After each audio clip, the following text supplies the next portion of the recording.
Hello everybody, Skin Deep Beauty Vlogger here. I hope you're all really well. Today's video is going to be a tutorial on this iconic look inspired by Brigitte Bardot. Brigitte Bardot is a real icon. She was a model and an actress in the 50s and 60s. This look is unashamedly sexy and bombshell-esque, much like the icon herself. She's known for that winged out black look, very heavy sultry eye and a nude lip, and it's such an iconic look. I mean, it's been replicated countless times. People such as Kate Moss wear looks like this all the time. You know, it's that look that Charlotte Tilbury goes back to time and time again. It really is an iconic look. It's not going to be for everyone because it is heavy on the eyes, and there's lots of ways that you can tone this down, but I wanted this video to be a very sort of as true as I could get replica to her look. So I really hope that you enjoy this, and do let me know in the comments below what you think of it. Okay, I'm just going to pop my hair behind my ears, and I'm going to start off with applying my favourite Holy Grail foundation, which is the Make Up For Ever HD. I'm going to be applying this with a Real Techniques buffing brush, and I'm just spritzing that with a little bit of water. I find that that just helps it to apply a little bit more smoothly and give a nice fresh faced look. And I have already prepped my skin using the Rimmel Fix and Perfect Pro Primer, which is one of my favourites. Check me out multitasking there. So as I said, this is my Holy Grail foundation. I thought it would be a good choice for this tutorial in particular because Brigitte never really had a particularly glowing or matte base from what I could tell from pictures, and this just gives a nice skin-like satin finish, I suppose. If you want to see a more thorough review and application, then I will link my Flawless Foundation routine video below for you, so just check that out.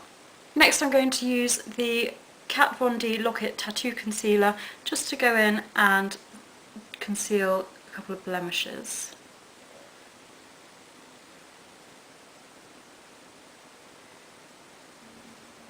And I'm just pressing this into the skin using my fingers. I find that the warmth of my fingers helps it to blend nicely.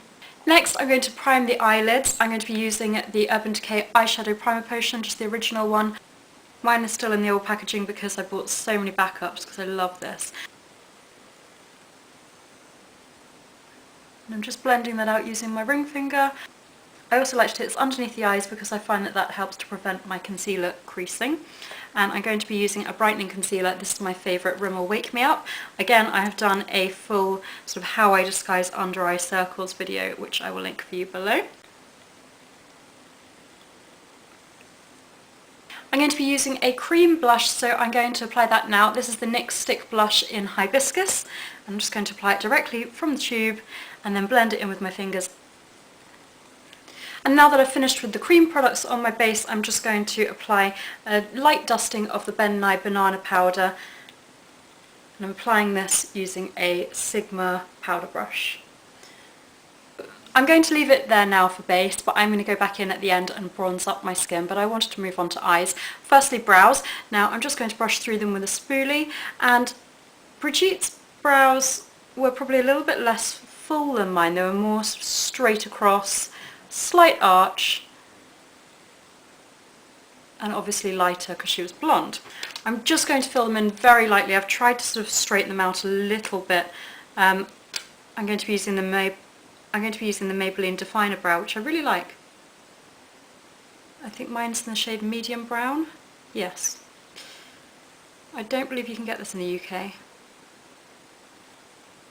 I'm only filling them in ever so lightly towards the end, and I'm going to just soften that by going through them again with the spoolie. I just want to add a little bit of a transition shade to my lids, so I'm going to be using a shade called Quarry from my MAC matte palette, and I'm just taking this on a Real Techniques Deluxe crease brush and doing a wash of colour very subtly, and that's going all over the movable part of the lid up to the crease, and just a little bit higher than the crease. Now this is a very intense, sexy, winged out look, really intense black, so I wanted to use the Too Faced Perfect Eyes waterproof liner, just the black shade. I'm going to take this into the inner waterline. Look, you can just see automatically that's so pigmented and really creamy, so it's very comfortable, and it really is long wearing.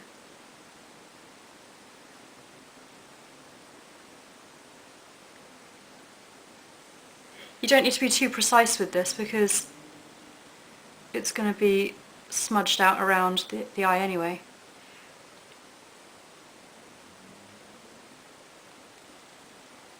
Also tight lining. And then I'm going to take this along the upper lash line.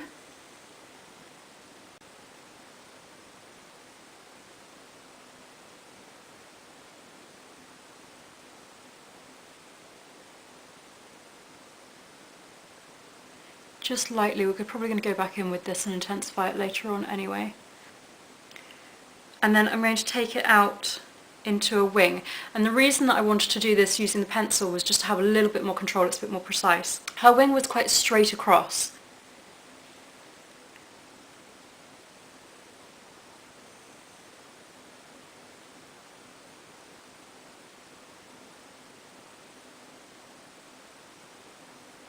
And then just start to take the base of that winged line, start to follow it along the bottom lash line as well. And you can go quite heavy with this, because she certainly did. And I'm just going to blend that out using a little accent brush. I'm not sure which brand this is from, possibly Royal Lanicule. I think I picked it up at iMats. I'm just going to smudge that out. If you notice any flesh-toned gaps, you don't want that, so go back in. Okay, so it's starting to look a little bit more recognisable as Brigitte, but now I'm going to work along the upper lashes, and I'm going to be using the Maybelline Master Smoky Shadow Pencil in Smoky Black. And I wanted to use this to apply the black shadow with because I thought it would give me a little bit of control. Now I do find that this drags a little bit on the lids, but it's really long wearing. So I'm just going to apply this a little bit heavier, but following the same line that I did along the upper lash line, and then I'm going to use the other end of it to smoke it out. Again, you don't need to be too precise with this.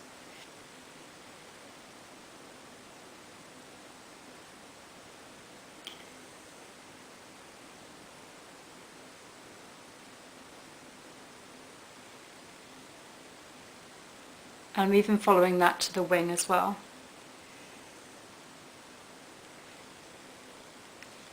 Do a little bit, then blend. And you want to sort of blend it upwards.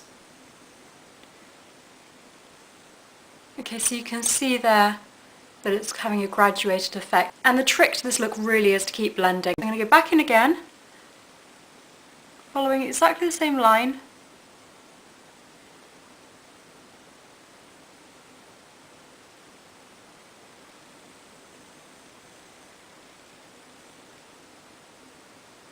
I'm going to smudge that out again.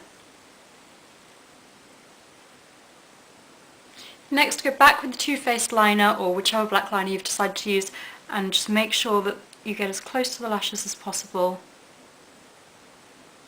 and add definition along the upper lash line.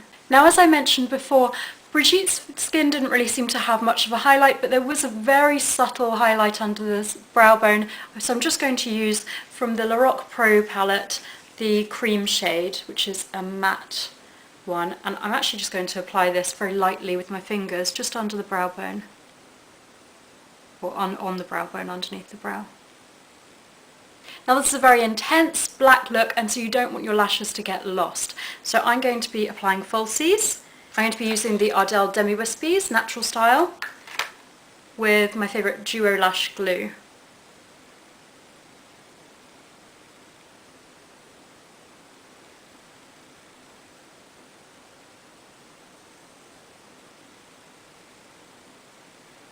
The way that I apply lashes, I'm just going to wait for that glue to dry, which it will dry clear, is I look down into the mirror and just drop them onto the lid, and it really is just a case of practice makes perfect, but I'm kind of accustomed to doing it now. You'll notice that I didn't curl my lashes before applying these, and that's because I find it much easier to apply them if I haven't curled my lashes first. I don't know if it's just because I feel like my natural lashes get in the way a bit if I do curl them. Finally, for the eyes, seal the lashes with your natural lashes using your favourite black mascara, I'm going to be using my current favourite, which is the Max Factor Masterpiece Transform. Just light layer of this. And you could also put a little bit along the bottom lashes as well, just to give definition again, because you don't want to get lost with that black shadow underneath. Next, lips, and I'm going to line my lips using the No7 Precision Lip Pencil in Nude, which is one of my favourites. I'm going to ever slightly overdraw them, which Brigitte used to do. And then I'm going to use one of Bobbi Brown's best sellers. This is the Pot Rouge for Lips and Cheeks. Mine's in the old packaging, they now come in a compact, and I'm going to be using the shade Powder Pink, which I actually think is a deceptive name because to me it's more of a nude shade. And I'm going to just press this into the lips, which I'd already prepped by applying lip balm and then just wiping off the excess. Perfect nude shade for that Brigitte pouty look. Last but not least, Brigitte is known for being based in the south of France, all those gorgeous Saint-Tropez photos, but of course we don't want to damage our skin, so we're going to be bronzing up with makeup instead and using NARS Laguna. I'm going to be applying this using the Real Techniques Kabuki brush, and I'm just going to do this focusing on the high points of the face where the sun would naturally hit. Now if you look at old photos of Brigitte Bardot, she looked absolutely stunning, real sort of bombshell said on that beach with her sultry look and her cigarette. But if you look at pictures of Brigitte now, and admittedly she is 80, but still, her skin does not look good. So, let that be a lesson. Sun and cigarettes do not make for a well-aged face. It's basically skincare suicide. So I'm just going to stick to the bronzing makeup instead. I love this brush, it just makes bronzing and buffing it into the skin so easy. And that's the finished look. I really hope that you like this. Do give it a thumbs up and subscribe if you haven't already. My next video is going to be a MAC haul, which I've been quite nervous about uploading because it's a big one. So stay tuned for that. But anyway, thank you so much for watching and enjoy the rest of your day. See you all soon. Bye!